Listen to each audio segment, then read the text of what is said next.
Sir, എനിക്ക് ചോദിക്കാനുള്ള മറ്റൊരു സംശയം, നമ്മുടെ സാധാരണക്കാരുള്ള പ്രേക്ഷകരൊക്കെ തെറ്റിദ്ധരിക്കപ്പെട്ട ഒരു വലിയൊരു സംശയമാണ്. ഇന്നിപ്പോൾ സോഷ്യൽ മീഡിയയിലൂടെയൊക്കെ വലിയ വ്യാപകമായുള്ള പ്രചാരണം നടക്കുന്നുണ്ട്. അതിൽ കഴിഞ്ഞ ദിവസം ഒരു ഓൺലൈൻ ചാനൽ, സത്യത്തിൽ എനിക്ക് അതിന്റെ പേര് പറയേണ്ടതുണ്ട്, പക്ഷെ 3 ABCDയിൽ ഉൾപ്പെടുന്ന 3 ഇംഗ്ലീഷ് അക്ഷരങ്ങൾ അതിൽ തുടങ്ങുന്ന ഒരു ചാനലാണ്. ആ ചാനലിൽ അവതരിപ്പിച്ചൊരു പ്രോഗ്രാം ഞാൻ കണ്ടു.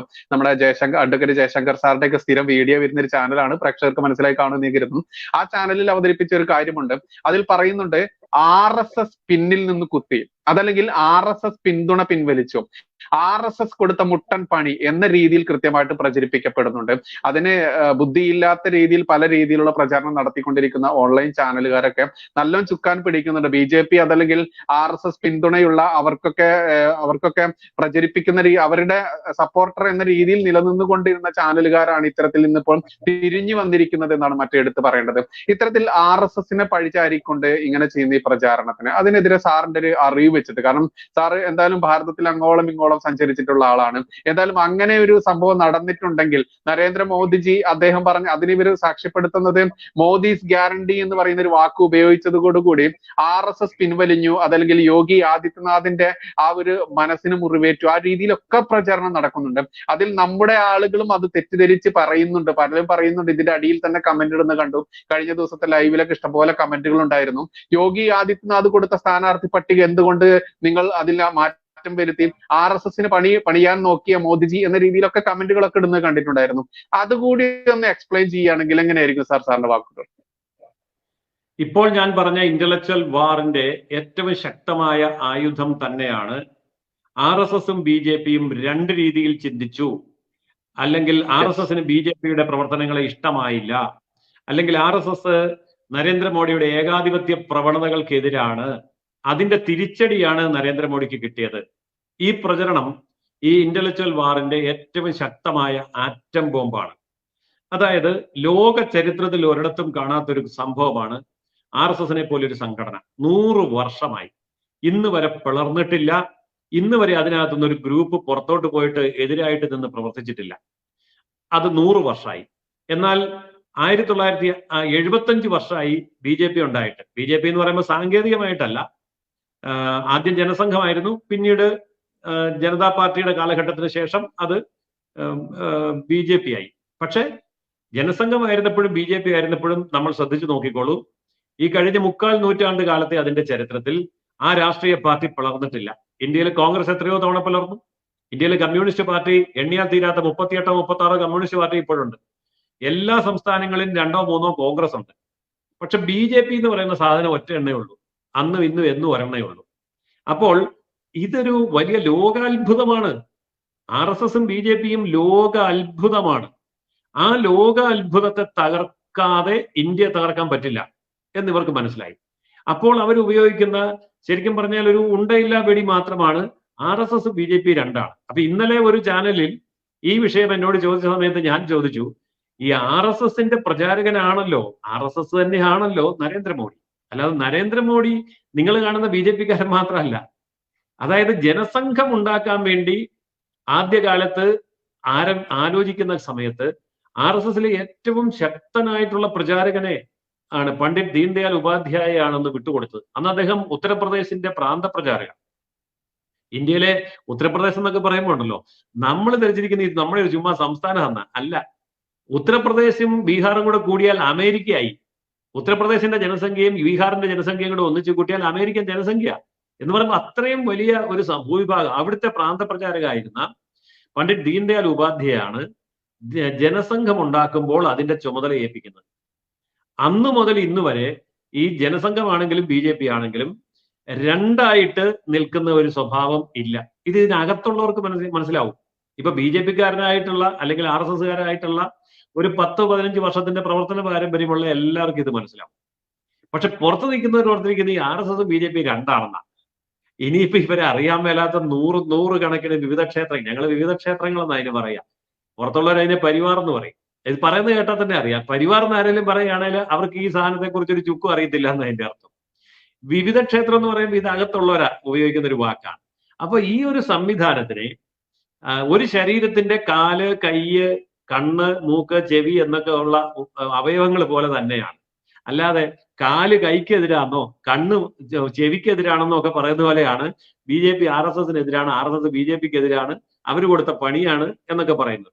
അത് അവരുടെ സംസ്കാരം അനുസരിച്ച് അവരങ്ങനെ വ്യാഖ്യാനിക്കുന്നു എന്നല്ലാതെ ജനങ്ങളെ തെറ്റിദ്ധരിപ്പിക്കാൻ. ഇപ്പൊ അനുഭാവികളായിട്ടുള്ളവരുണ്ടല്ലോ, ഇപ്പൊ BJPയുടെ അനുഭാവികളുണ്ട്, RSSന്റെ അനുഭാവികളുണ്ട്. അപ്പൊ അവരെ തെറ്റിദ്ധരിപ്പിക്കാൻ, അയ്യോ ഇത് ശരിയായില്ലല്ലോ, ഇതെന്നാ തമ്മിലടിക്കുകയാണോ, അങ്ങോട്ടും ഇങ്ങോട്ടും അവിശ്വാസം വന്നാൽ എങ്ങനെയാ ശരിയാകുന്നത്, ഇങ്ങനെയൊക്കെ ഒരു ആശയക്കുഴപ്പം ഉണ്ടാക്കിയിട്ട് RSSന്റെയും BJPയുടെയും ക്രെഡിബിലിറ്റി അവരുടെ അനുഭാവി വൃന്ദത്തിനിടയിൽ നഷ്ടപ്പെടുത്താൻ വേണ്ടി നടത്തുന്ന ഒരു വ്യക്തി ഹത്യ തന്നെയാണ് ഇത്. അതല്ലാതെ അതിനകത്ത് മറ്റ് യാതൊരു യാഥാർത്ഥ്യവുമില്ല. 46 വർഷമായിട്ട് ഈ പ്രസ്ഥാനത്തിനകത്ത് നിൽക്കുന്ന ഒരു വ്യക്തിയാണ് ഞാൻ. 46 വർഷമായിട്ട്. ഇപ്പോൾ അഖിലേന്ത്യാ തലത്തിൽ ഞാൻ യാത്ര ചെയ്യുന്നു, അഖിലേന്ത്യാ തലത്തിലുള്ള ചുമതല വഹിക്കുന്നു. അതുകൊണ്ട് എനിക്ക് അസന്നിഗ്ധമായിട്ട് പറയാൻ കഴിയും, ഈ പറഞ്ഞ ആരോപണം അങ്ങേയറ്റം അസംബന്ധം മാത്രമാണ്. ഇത്തരത്തിൽ ഇനിയിപ്പോ ഇവരുടെ ഒരു ഫ്യൂച്ചർ എന്തായിരിക്കും സാർ? നമ്മൾ ഇന്നലെ മുതൽ ഹരിസ് പ്രസാദ് ജി കഴിഞ്ഞ ദിവസം പറഞ്ഞ പോലെ മുറിവേറ്റ നരേന്ദ്രമോദിജിയുടെ, ഇന്നിപ്പോൾ രാവിലെ മുതൽ സോഷ്യൽ മീഡിയയിൽ കാണുന്ന ഒന്നാണ്, നരേന്ദ്രമോദിജി അടക്കമുള്ളവർ കഴിഞ്ഞ ദിവസം സംഘടിപ്പിച്ച മീറ്റിംഗിലെ നരേന്ദ്രമോദിജി തല കുമ്പിട്ടിരിക്കുന്നതും വളരെ വിഷമത്തോടുകൂടി ഇരിക്കുന്നു എന്ന രീതിയിലൊക്കെ പ്രചരിപ്പിക്കപ്പെടുന്ന ഒരു വീഡിയോ ഉണ്ട്. കഴിഞ്ഞ ദിവസത്തെ മീറ്റിംഗിന്റെ ഒരു ഭാഗത്ത് നിന്ന് അടർത്തിയെടുത്തതാണെന്ന് തോന്നുന്നു. ആള് എല്ലാവരും എത്തിച്ചേരുന്നതിന് മുൻപുള്ള ഒരു ഇടവേളയിൽ എടുത്ത വീഡിയോയുടെ ക്ലിപ്പാണെന്ന് തോന്നുന്നു. ഇനി എങ്ങനെയായിരിക്കും സാർ ഈ ഇന്ത്യക്കാരുടെ അവരുടെ വരാനിരിക്കുന്ന നാളുകളിലെ അവരുടെ പ്രകടനം? ബൈജു ഉപയോഗിച്ച ആ ഒരു പ്രയോഗം ഞാൻ ഒന്ന് തിരുത്തിക്കോട്ടെ, ഞാനത് അംഗീകരിക്കുന്നില്ല. മുറിവേറ്റ നരേന്ദ്രമോദി എന്ന് പറഞ്ഞാൽ ഞാൻ അംഗീകരിക്കില്ല. എന്താ കാര്യം എന്നറിയോ? നരേന്ദ്രമോദിയെ മുറിവേൽപ്പിക്കാൻ മാത്രമൊന്നും ഒരുത്തനും ഇവിടെ വളർന്നിട്ടില്ല. അതുകൊണ്ട് തന്നെയാ തീർച്ചയായിട്ടും നമ്മുടെ ശരീരത്തിൽ ഒരു കൊതുക് കുത്തിയാൽ എന്ത് സംഭവിക്കാം? അതുപോലെ ഒരു കൊതുക് കുത്തി എന്നല്ലാതെ അതിനപ്പുറത്തൊന്നും ഒരു മുറിവ് ഏറ്റിട്ടില്ല. ബൈജു ചോദിച്ച അടുത്ത ചോദ്യം എന്താണ്? ഇനി ഈ ഇന്ത്യക്കാരുടെ, അതായത് നമ്മുടെ INDI ഇന്ത്യക്കാരുടെ അവസ്ഥ എന്തായിരിക്കും? ഈ ഇത്രയ്ക്കും വലിയൊരു ദ്രോഹം ചെയ്തിട്ടാണ് ഇത്ര സീറ്റുകൾ നേടിയതെന്ന് ലോകം അറിയുമ്പോൾ, അതല്ലെങ്കിൽ നമ്മുടെ നാട്ടിൽ ഇനി ഇവരുടെ അവസ്ഥ എന്തായിരിക്കും സാർ?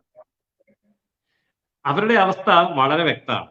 ഇവിടെ ഈ വിദേശ ബുദ്ധിജീവികളുടെ ബൗദ്ധിക പിന്തുണയും സാമ്പത്തിക പിന്തുണയും നേടിക്കൊണ്ട് ഇന്ത്യയിലെ പ്രതിപക്ഷ കക്ഷികളെ പർച്ചേസ് ചെയ്ത ഒരു സംഭവമാണ് ഇന്ത്യ മുന്നണി. എന്നാൽ പർച്ചേസിങ്ങിന് ഞങ്ങൾ നിന്ന് തരികയില്ല, നിങ്ങളുടെ ഉദ്ദേശം നല്ലതായതുകൊണ്ട് നിങ്ങളുടെ കൂടെ കൂടാം എന്ന് പറഞ്ഞവരാണ് CPM, CPI അല്ലെങ്കിൽ മമതാ ബാനർജി പോലെയുള്ളവര്. അവർ പറഞ്ഞു, ഇതിന്റെ പറയാനുള്ള കളിയൊക്കെ ഞങ്ങൾക്ക് മനസ്സിലായി, ഞങ്ങളെ അങ്ങനെ വിലക്കൊന്നും എടുക്കണ്ട, അങ്ങനെ ഞങ്ങളെ പിടിച്ച് കൂട്ടിലിട്ടേച്ച് പിന്നെ അതിന് ഞങ്ങൾക്കും കൂടെ വില നിങ്ങൾ പറയണ്ട, അതുകൊണ്ട് പുറത്തുനിന്ന് പിന്താങ്ങിക്കോളാം, ആവശ്യം വന്നാൽ കൂടാം, നിങ്ങൾ പറയുന്ന കാര്യം എന്താ പറയൂ എന്ന് പറഞ്ഞു. അപ്പൊ രാഹുൽ ഗാന്ധിയെ മുൻനിർത്തിക്കൊണ്ട് പറഞ്ഞത് നമുക്ക് നരേന്ദ്രമോദിയെ താഴെ ഇറക്കാം, നരേന്ദ്രമോദിയെ താഴെ ഇറക്കുന്ന കാര്യം ഞങ്ങൾ ഏറ്റു, നിങ്ങളൊന്ന് സഹായിച്ചു തന്നാൽ മതി, നിങ്ങളുടെ സഹായം കൂടെ കിട്ടിയാൽ ഉറപ്പാണ് എന്ന് പറഞ്ഞു. ആദ്യം ചാടിപ്പോയത് ആരാ? നിതീഷ് കുമാർ ഓർത്ത് ശരിയായിരിക്കും, നരേന്ദ്രമോദിയെ താഴെ ഇറക്കി എനിക്ക് പ്രധാനമന്ത്രി ആകാതിരിക്കും, അങ്ങേർക്ക് വെച്ചിരിക്കുന്ന ഓഫർ അതാന്ന് തോന്നുന്നു. അവിടെ ചെന്ന് ഇതിന്റെ പരിവവും മട്ടും എല്ലാം കണ്ടപ്പം അങ്ങേർക്ക് മനസ്സിലായി നരേന്ദ്രമോദിയെ താഴെ ഇറക്കാനുള്ള പദ്ധതി ഒന്നും അല്ല ഇത്. നരേന്ദ്രമോദിയെ താഴെ ഇറക്കും എന്ന് പറഞ്ഞ് ആൾക്കാരെ വിളിച്ചുകൂട്ടി ഇവന്മാരെ മൊത്തം കച്ചവടം ചെയ്ത് വിദേശത്ത് നിന്ന് പൈസ അടിക്കാനുള്ള ഒരു പണിയാണ്. അതുകൊണ്ട് ഇത് നഷ്ടക്കച്ചവടമാണ്, എനിക്ക് പ്രധാനമന്ത്രി ആകാൻ പറ്റിയല്ല, ഇവർക്കൊട്ട് പ്രധാനമന്ത്രി നരേന്ദ്രമോദിയെ താഴെ ഇറക്കാനുള്ള ഉദ്ദേശവും ഇല്ല. സത്യം പറഞ്ഞാൽ ഈ ഇന്റലക്ച്വൽ വാറിന് വിദേശ രാജ്യങ്ങളിൽ നിന്ന് ഫണ്ട് ചെയ്ത മഹാബുദ്ധിമാന്മാരെ മലത്തി അടിച്ച ബുദ്ധിമാന്മാരാണ് ഈ ഗാന്ധി കുടുംബം, ഈ ഗണ്ഡി കുടുംബം എന്ന് പറയുന്ന സാധനം. അവന്മാര് വിദേശത്തെ മുഴുവൻ പൈസ മേടിച്ചെടുത്തു, നരേന്ദ്രമോദി തൊട്ട് താഴെ ഇറക്കിയില്ല. ഇപ്പൊ നാളെ സംഭവിക്കാൻ പോകുന്നത് തന്നെയാണ്, അവന്മാര് വന്ന് കുത്തിന് പിടിക്കും. ആരുടെ? ഈ രാഹുൽ ഗാന്ധിയുടെയും ഈ സോണിയാഗാന്ധിയുടെയും കുത്തിന് പിടിക്കുക, പൈസ മേടിച്ച് ഇങ്ങോട്ട് വെച്ച് എവിടെ നിങ്ങൾ നരേന്ദ്രമോദി ഇറക്കാന്ന് പറഞ്ഞിട്ട് ഇറക്കിയില്ലല്ലോ എന്ന് പറയുമ്പം ഈ ഗുണ്ടാ സംഘങ്ങൾ തമ്മിലടിച്ചു വെടിവെച്ചു എന്നൊക്കെ കേൾക്കുകയല്ലേ. ആ അവസ്ഥയാണ് ഇനി ഇന്ത്യ മുന്നണിക്ക് വരാൻ പോകുന്നത്. ഇവന്മാര് തമ്മിലടിച്ചില്ലെങ്കിൽ അവന്മാര് പണി കൊടുക്കും. ആര് പണി കൊടുക്കും? ഞാൻ നേരത്തെ ഇവിടെ വായിച്ചല്ലോ ഒരു ലിസ്റ്റ്, കുറെ ഫൗണ്ടേഷനുകൾ ലക്ഷക്കണക്കിന് കോടാനുകോടി രൂപ കൊടുത്തവന്മാരുണ്ടല്ലോ. അപ്പൊ അവന്മാരെ പറ്റിച്ചു. അതായത് ശരിക്കും പറഞ്ഞാൽ അവർക്കത് വേണം. ഈ പറഞ്ഞ ഫൗണ്ടേഷനുകളൊക്കെ കോടിക്കണക്കിന് രൂപ ഇന്ത്യയിലേക്ക് ഒഴുക്കിയിട്ട് നരേന്ദ്രമോദി യവന്മാര് താഴെ ഇറക്കുമെന്ന് ഓർത്ത് ഇവന് പൈസ കൊടുത്തവനെ നമിക്കണ്ടേ? അവന് പണി കിട്ടി, അവന്റെ പൈസ പോയി എന്നല്ലേ ഉള്ളൂ, അത്രേ ഉള്ളൂ. അതുകൊണ്ട് വിദേശത്തോട്ടെങ്ങാനും ചെന്നാൽ ഇനിയിപ്പോ രാഹുൽ ഗാന്ധി അങ്ങനെ വിദേശത്ത് പോകും തോന്നുന്നില്ല. പോയിട്ടുണ്ടെങ്കിൽ അവിടെ ഇട്ട് പിടിക്കും. ഇവിടെ ഇപ്പം നരേന്ദ്രമോദിയുടെ പോലീസും പട്ടാളും ഉള്ളതുകൊണ്ട് ഇവിടെ വന്ന് കയറി പിടിക്കാനൊന്നും അവൻ പോകുന്നില്ല. പുറത്തോട്ട് പോയിട്ടുണ്ടെങ്കിൽ അവിടെ വെച്ച് പിടിക്കാൻ സാധ്യതയുണ്ട്. അതുകൊണ്ട് സൂക്ഷിച്ച് വേണം ഇനി രാഹുൽ ഗാന്ധി പുറത്തോട്ട് പോകാൻ. ഈ പൈസ മേടിച്ചതിന്റെ കണക്കും പറയേണ്ടി വരും, അല്ലെങ്കിൽ നാടൻ ഭാഷ പറഞ്ഞാൽ പൊട്ടിയിലും കിട്ടും. ഇനി അവിടെ എങ്ങാനും വല്ല കേസിലും കുടുക്കി അകത്ത് പിടിച്ചിടുമോന്ന് പോലും അറിയത്തില്ല. അവസാനം പിന്നെ നരേന്ദ്രമോദി പോയി ജാമ്യത്തിൽ ഇറക്കേണ്ട ഗതികേട് വരുമെന്നും അറിയത്തില്ല. പണ്ടൊരിക്കൽ, ഞാനത് വിശദീകരിക്കുന്നില്ല, പണ്ടൊരിക്കൽ ഇങ്ങനെ പിടിച്ച് സമയത്ത് അന്ന് വാജ്പേയി പ്രധാനമന്ത്രി ആയിരുന്നപ്പോ അന്ന് പോയി ഇറങ്ങിക്കൊണ്ട് വന്നൊരു കഥയൊക്കെ ഉണ്ട് രാഹുലിന്. ഞാൻ ഇപ്പൊ അത് പറയുന്നില്ല, അതൊക്കെ നാട്ടുകാർക്കറിയാം. അപ്പോ അങ്ങനെ ഒരു അവസ്ഥ വരും. മറ്റൊന്ന്, ഇന്ത്യയിലെ പ്രതിപക്ഷ കക്ഷികൾ എന്നെല്ലാം പറഞ്ഞുകൊണ്ട് തൂത്തുകൂട്ടി 38 രാഷ്ട്രീയ പാർട്ടിയാണ് ഇന്ത്യ മുന്നണിക്കകത്ത് കയറ്റുന്നത്. ഈ 38 രാഷ്ട്രീയ പാർട്ടികളോട് ഇവർ പറഞ്ഞത് ധൈര്യമായിട്ട് കൂടെ നിന്നോ, ഇത്തവണ താഴെ ഇറക്കുമെന്ന. ഇപ്പൊ അവര് തിരിച്ചു ചെന്ന് ചോദിക്കും, അല്ല ഇറങ്ങിയില്ലല്ലോ ചേട്ടാ, ഇനിയിപ്പോ എന്താ സംഭവം, ഇപ്പൊ ഞങ്ങൾ നിൽക്കണോ അതേ പോകണോ? മാത്രമല്ല വെറുതെ അവിടെ നിൽക്കാൻ പറ്റിയല്ല. വെറുതെ അവിടെ നിന്നാനുള്ള പ്രശ്നം എന്താ? ഇനിയിപ്പം വീണ്ടും പരമശക്തനായിട്ട് വന്നിരിക്കുകയല്ലേ നരേന്ദ്രമോദി. അപ്പോ ആ നരേന്ദ്രമോദിയുടെ കൂടെ ഇപ്പൊ പലരും പറയുന്ന ഒരു കാര്യമുണ്ടേ, നരേന്ദ്രമോദിയുടെ ശക്തി പോയി, ഇനിയിപ്പം ചന്ദ്രബാബു നായിഡു പിന്തുണച്ചാൽ അല്ലെങ്കിൽ നിതീഷ് കുമാർ പിന്തുണച്ചാലേ ഭരിക്കുള്ളൂ. ഇതിന്റെ ഒരു മറുവശമുണ്ട്. ഇവർ പറയുന്നത് അതിന്റെ അപ്രസക്തമായ കാര്യമാണ്. ഇപ്പം നരേന്ദ്രമോദി, അമിത്ഷാ, രാജ്നാഥ് സിംഗ് ഇങ്ങനെ ഒരു വമ്പൻ നിരയോട് കൂടെ മറുവശത്തിന്റെ സകല തന്ത്രങ്ങളും അറിയാവുന്ന 2 പേരെ കിട്ടിയിരിക്കുകയാണ്. പണ്ട് കുളച്ചൽ യുദ്ധത്തിൽ വെച്ച് നമ്മുടെ വേലുത്തമ്പി ദളവ ഡച്ച് നാവിക സേനാധിപനായ ഡിനലായിയെ പിടിച്ച് സ്വന്തം കൂടെ കൂട്ടിയിട്ട് ബ്രിട്ടീഷുകാർക്കിട്ട് തിരിച്ചടിച്ച ഒരു ചരിത്രമുണ്ട്. തോറ്റുപോയി ബ്രിട്ടീഷുകാർ എന്ന് പറഞ്ഞ പോലെയാണ് ഈ പ്രതിപക്ഷത്തിന്റെ സേനാനായകന്മാരായിരുന്ന, അതിനകത്ത് ഏറ്റവും സൂക്ഷ്മ ബുദ്ധികളായിട്ടുള്ള, കൂർമ്മ ബുദ്ധികളായിട്ടുള്ള 2 പേരെയാണ് കിട്ടിയിരിക്കുന്നത്. ഇതിലും വലിയ ബുദ്ധിയുള്ളവന്മാർ ഇനി അപ്പുറത്തില്ല. മമതാ ബാനർജിയൊക്കെ ചുമ്മാ ഈ ആവേശവും പരവേശവും ബഹളവും ഒക്കെ ഉള്ളൂ. DMK തമിഴ് വികാരത്തിൽ പിടിച്ചു നിൽക്കുന്നു എന്ന് മാത്രമേ ഉള്ളൂ. പക്ഷെ ഇവരെങ്ങനെയല്ല. ചന്ദ്രബാബു നായിഡുവും നിതീഷ് കുമാറും എന്ന് പറഞ്ഞാൽ അവർ പയറ്റി തെളിഞ്ഞ യോദ്ധാക്കൾ തന്നെയാണ്. അവരിപ്പോ ആരുടെ കൂടെയാ? അവര് നരേന്ദ്രമോദിയുടെ ഇടങ്കയും വലങ്കയും ആയിട്ട് നിൽക്കുക. ഇനി ഇവരോടൊന്നും ഏറ്റുമുട്ടിയിട്ട് ഒരു ചുക്ക് വിമാനം ചെയ്യാനില്ല.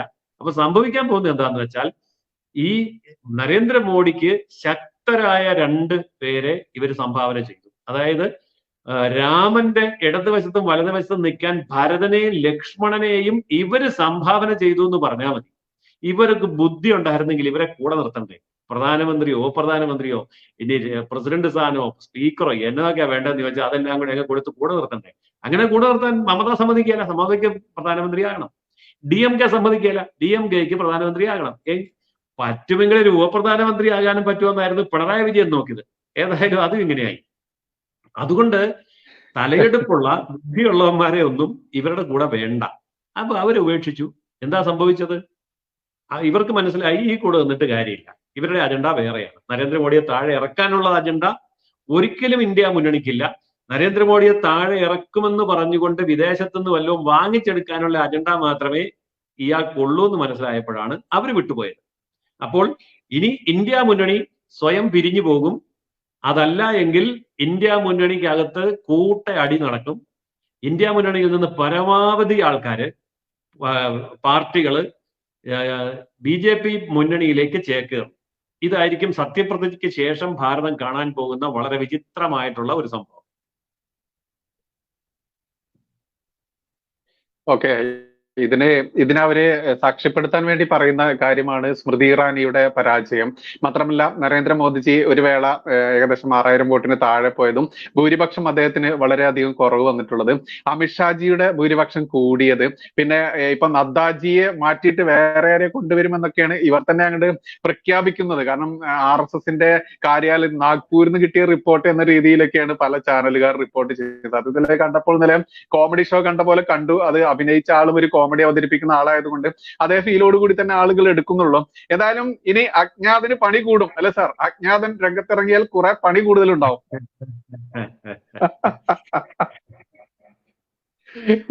നമ്മൾ കാണുന്നുണ്ടല്ലോ ഇപ്പൊ കർഷക സമരത്തിലാണെങ്കിലും ഭാരതത്തിന്റെ ശത്രുക്കളെയൊക്കെ നിഷ്കരുണം കൊന്നൊടുക്കുന്ന അജ്ഞാതൻ. ഇവരിപ്പോ പറയുന്നത് നദ്ദാജിയെ മാറ്റുമെന്ന് പറഞ്ഞു. നദ്ദാജിയുടെ സംഘടനാപരമായ കാലാവധി തെരഞ്ഞെടുപ്പിന് മുമ്പേ തീർന്നതാണ്. കേരളത്തിൽ കെ സുരേന്ദ്രൻജിയുടെ കാലാവധിയും തെരഞ്ഞെടുപ്പിന് മുമ്പേ തീർന്നതാണ്. തെരഞ്ഞെടുപ്പ് വന്നതുകൊണ്ട് കാലാവധി നീട്ടിക്കൊടുത്തു. തെരഞ്ഞെടുപ്പ് കഴിഞ്ഞാൽ ഉടനെ സംഘടനാ തെരഞ്ഞെടുപ്പ് വരും. ഇവർ ഈ പറയുന്നതിന്റെ കാരണം സംഘടനാ തെരഞ്ഞെടുപ്പ് നടക്കുന്ന ഇന്ത്യയിലെ ഒരേ ഒരു രാഷ്ട്രീയ പാർട്ടി BJP ആണ്. അത് കൃത്യമായി 3 വർഷം കൂടുമ്പോൾ സംഘടനാ തെരഞ്ഞെടുപ്പ് നടക്കും. എല്ലാ ഭാരവാഹികളും ബൂത്ത് പ്രസിഡന്റ് മുതൽ അഖിലേന്ത്യാ പ്രസിഡന്റ് വരെയുള്ള സകല ഭാരവാഹികളും മാറും, പുതിയ ഭാരവാഹികൾ വരും. അപ്പോൾ ഇത് RSSലും നടക്കുന്നുണ്ട്, അത് പിന്നെ വാർത്തയാകുന്നില്ലെന്നേ ഉള്ളൂ. BJPയിൽ നടക്കുന്നുണ്ട്. ബാക്കിയുള്ളവർക്ക് ഇതൊരു വാർത്തയാകുന്നത് എന്താണെന്ന് ചോദിച്ചാൽ, ഈ കോൺഗ്രസിലുണ്ടോ ഈ സംഭവം ഉള്ളൂ. സംഘടനാ തെരഞ്ഞെടുപ്പ് വേണ്ട, ലാലു പ്രസാദിന്റെ പാർട്ടിയിൽ വേണ്ട, അതുപോലെ മുലയൻ സിംഗിന്റെ പാർട്ടിയിൽ വേണ്ട, DMKയിൽ വേണ്ട, മമതാ ബാനർജിയുടെ പാർട്ടിയിൽ വേണ്ട. കാരണം ഒന്നും തെരഞ്ഞെടുപ്പ് നടന്നിട്ട് കാര്യമൊന്നുമില്ല, അവർ തന്നെയാണ് എന്നും. അപ്പോൾ തെരഞ്ഞെടുപ്പ് നടക്കുന്ന ഒരു പാർട്ടിയിൽ 3 കൊല്ലം കൂടുമ്പോൾ ഈ മാറ്റങ്ങൾ വരും. അതിനെ തെരഞ്ഞെടുപ്പിന്റെ റിസൾട്ടുമായി ബന്ധപ്പെടുത്തിയാണ് അയാളെ മാറ്റിയതാണ് എന്നൊക്കെ പറയുന്നത് സൂര്യനെ ഉദിപ്പിച്ചതാണ്, കോഴി കൂവി കൂവി സൂര്യനെ ഉദിപ്പിച്ചതാണെന്നൊക്കെ പറയുന്ന പോലെയേ ഉള്ളൂ. അത്രയേ ഉള്ളൂ, അതിന് വലിയ അർത്ഥമൊന്നുമില്ല. സാർ, ഇപ്പൊ നമ്മുടെ മാന്യ പ്രേക്ഷകരുടെ ഒരു ആകുലത, എന്റെ ഒരു ആകുലതയാണ്, ഞാൻ സാറിനോട് മുമ്പ് അത് പങ്കുവെച്ചിട്ടുണ്ടായിരുന്നു. ഇത് കൃത്യമായിട്ട് ഇപ്പോ BJPക്ക് വ്യക്തിപരമായിട്ട് ഭരിക്കാനുള്ള ഭൂരിപക്ഷം ഇല്ല എന്നുള്ളതാണ് യാഥാർത്ഥ്യം. NDAയിലെ ഘടകകക്ഷികളെ കൂട്ടിച്ചേർത്താണ് ഭരിക്കുന്നത്. ഇപ്പോൾ 300-ന് മുകളിലേക്ക് സ്വതന്ത്രന്മാരെയൊക്കെ കൂട്ടിച്ചേർത്ത് 300-ന് മേലേക്ക് കയറിയതും നമ്മൾ കണ്ടു. ഇതിൽ സാർ, നരേന്ദ്രമോദിജി കഴിഞ്ഞ തവണ, ഇനിയിപ്പോ പുതിയ തവണയായല്ലോ, അതുകൊണ്ട് നമുക്ക് 2024 പുതിയ തവണയാവുമ്പോൾ പഴയ തവണ എന്ന് പറയാൻ പറ്റത്, ഈ പഴയ 2ാമത്തെ ടേമിൽ ചെയ്ത പോലെ അതിശക്തമായിട്ടുള്ള ഭരണം, അതിശക്തമായിട്ടുള്ള തീരുമാനങ്ങൾ എടുക്കുന്നതിന് വല്ല വിഘാതവും വരുമോ ഇതുമൂലം? അത് ഭീഷണിയാവുമോ ഈ ഘടകകക്ഷികളെ വെച്ച് ഭരിക്കുമ്പോൾ? എങ്ങനെയാണ് സാറിന്റെ ഒരു കാഴ്ചപ്പാട് വരുന്നത്? ഞാനൊരു ഉദാഹരണം പറയാം. ഇന്ത്യയുടെ ചരിത്രത്തിൽ 1991 അധികാരത്തിലിരുന്ന PV നരസിംഹറാവു 244 സീറ്റിന്റെ പിൻബലം മാത്രം അദ്ദേഹം ഉണ്ടായിരുന്നു, ന്യൂനപക്ഷ ഗവൺമെന്റ്. ആ PV നരസിംഹറാവുവും നരേന്ദ്രമോദിയെ താരതമ്യപ്പെടുത്തിയാൽ ആരാണ് ശക്തൻ എന്നുള്ളത് നമുക്ക് വ്യക്തം. ആ PV നരസിംഹറാവു ആണ് ഇന്ത്യയുടെ ജന്മകാലഘട്ടം മുതലുണ്ടായിരുന്ന രാഷ്ട്രീയ സാമ്പത്തിക നയപരിപാടികളെ പൊളിച്ചെഴുതിക്കൊണ്ട് ഉദാരവൽക്കരണം ഈ രാജ്യത്ത് നടപ്പാക്കിയത്. ഇന്നിപ്പോൾ GST എന്ന് പറയുന്നു, അല്ലെങ്കിൽ CAA പറയുന്നു, മുത്തലാഖ് പറയുന്നു, 370-ാം വകുപ്പ് പറയുന്നു, അല്ലെങ്കിൽ കോമൺ സിവിൽ കോഡ് പറയുന്നു. ഇതിനേക്കാളൊക്കെ എത്രയോ വലിയ പരിവർത്തനമാണ് നരസിംഹറാവുവിന്റെ കാലത്ത് ഉദാരവൽക്കരണം കൊണ്ടുവന്നത്. ലൈസൻസ് പെർമിറ്റ് കോട്ട രാജ് പിൻവലിച്ചുകൊണ്ട് സ്വകാര്യ മൂലധനത്തിനെ, ആഗോള മൂലധനത്തിനെയും ഇന്ത്യയിൽ സ്വതന്ത്രമായി പ്രവർത്തിക്കാൻ മാർക്കറ്റ് തുറന്നു കൊടുത്ത അങ്ങേയറ്റം വിപ്ലവകരമായ ഒരു മാറ്റമാണ് അന്ന് അദ്ദേഹം കൊണ്ടുവന്നത്. അത് കൊണ്ടുവരുമ്പോൾ അദ്ദേഹത്തിന് ഭൂരിപക്ഷം ഇല്ല, 244 പേരേ ഉള്ളൂ. എന്നാൽ അന്ന് ഇത്രയും കരുത്തൊന്നുമില്ലാതിരുന്ന നരസിംഹറാവുവിന് പോലും അത് ചെയ്യാൻ കഴിഞ്ഞുവെങ്കിൽ ഇന്ത്യൻ ജനാധിപത്യത്തിന്റെ ഒരു പ്രത്യേകത, എന്താണോ നരേന്ദ്രമോദി NDA ചെയ്യാൻ ഉദ്ദേശിച്ചിരിക്കുന്നത് ആ കാര്യങ്ങൾ യാതൊരു വിഘ്നവുമില്ലാതെ നടപ്പാക്കാൻ ഈ പറഞ്ഞ നിതീഷ് കുമാറും ചന്ദ്രബാബു നായിഡുവും അതിശക്തമായി പിന്തുണ കൊടുക്കും. അതവർ വ്യക്തമാക്കിയിട്ടുമുണ്ട്.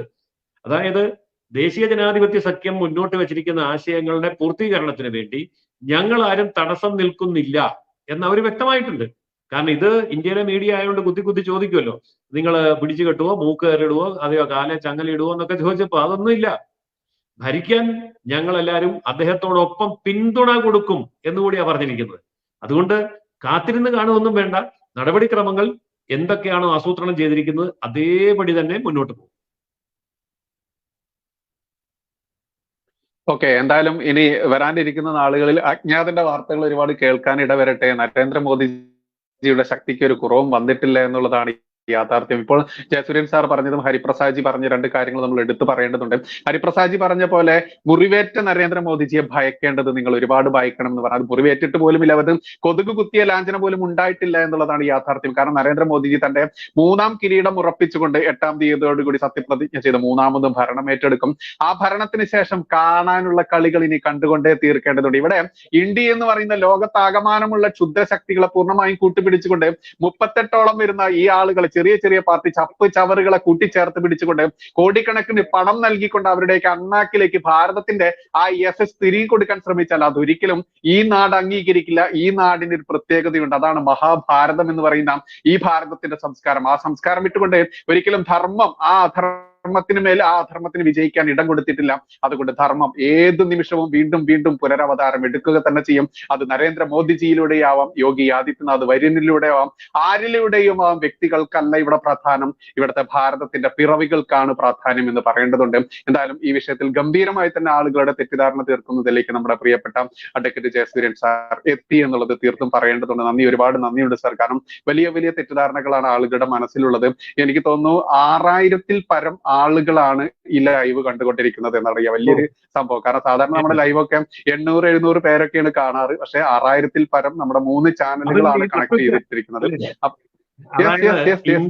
വലിയ ഇന്ത്യൻ സമയം നട്ടുച്ചയ്ക്കാണ് നമ്മളിത് പറയുന്നത്. ഒരു പീക്ക് ടൈം, വൈകിട്ടാണെങ്കിൽ പിന്നെ അതുകൊണ്ടാണ് എന്തെങ്കിലും കരുതാം. പക്ഷെ അതുമല്ല. അപ്പൊ അതുകൊണ്ട് തന്നെ ആ വിഷയത്തിന്റെ പ്രാധാന്യം, ആളുകളുടെ ആകുലത അത്ര വലുതാണ് എന്നുള്ളത് അറിഞ്ഞുകൊണ്ട് തന്നെയാണ് ഈ വിഷയം സാറ് ഇന്നലെ എന്നോട് ഇങ്ങോട്ട് പറയുകയാണ് ഞാൻ ചെയ്തത്. അങ്ങനെയാണ് ഇന്ന് ഈ ലൈവ് വെച്ചിട്ടുള്ളത്. അതുകൊണ്ട് തന്നെ സാറിന് വലിയൊരു നന്ദി പ്രകാശിപ്പിച്ചുകൊണ്ട് തൽക്കാലം നമുക്ക് ഈ സെഷൻ ഇവിടെ അവസാനിപ്പിക്കാം. നന്ദി, നമസ്കാരം. ജയ് ഹിന്ദ്, ജയ് ശ്രീറാം.